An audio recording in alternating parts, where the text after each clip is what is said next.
الذین ان مکناہم فی الارض، اگر زمین میں ہم کسی کو حکمرانی دے دیں، تسلط دے دیں، اختیار دے دیں، حاکم بنا دیں، بادشاہ بنا دیں، لیڈرشپ اس کے حوالے کر دیں، کیا کرے گا بھائی؟ وہ کیا کرے گا؟ سب سے پہلا کام لیڈر کی لیڈرشپ یہ ہے، حاکم کی حکمرانی یہ ہے کہ وہ سب سے پہلے اپنی قوم کو، اپنی رعایا کو، میں نہیں کہتا، رب کا قرآن کہتا ہے اقاموا الصلاۃ، نماز کا پابند بنائے۔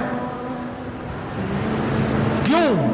ارے نماز سے اجتماعیت قائم ہوتی ہے، نماز سے لوگوں میں اتحاد پیدا ہوتا ہے، نماز میں آپس کی رنجشیں، کدورتیں، عداوتیں، دشمنیاں ختم ہوتی ہیں۔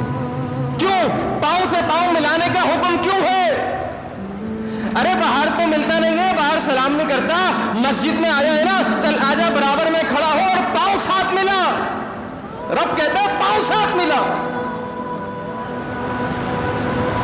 ارے پاؤں ملا لے، دل میں ملتا، اللہ ان پاؤں ملانے کی برکت سے آپ کے دل بھی ملا دے گا انشاءاللہ۔ تو دنیا پر حکمرانی کرنے کے لیے، تسلط اختیار کرنے کے لیے، حاکم بننے کے لیے، لیڈرشپ اختیار کرنے کے لیے سب سے پہلی نیت ایک حاکم وقت کی یہ ہونی چاہیے کہ اقاموا الصلاۃ، لوگوں کے اندر نماز کو قائم کرے گا۔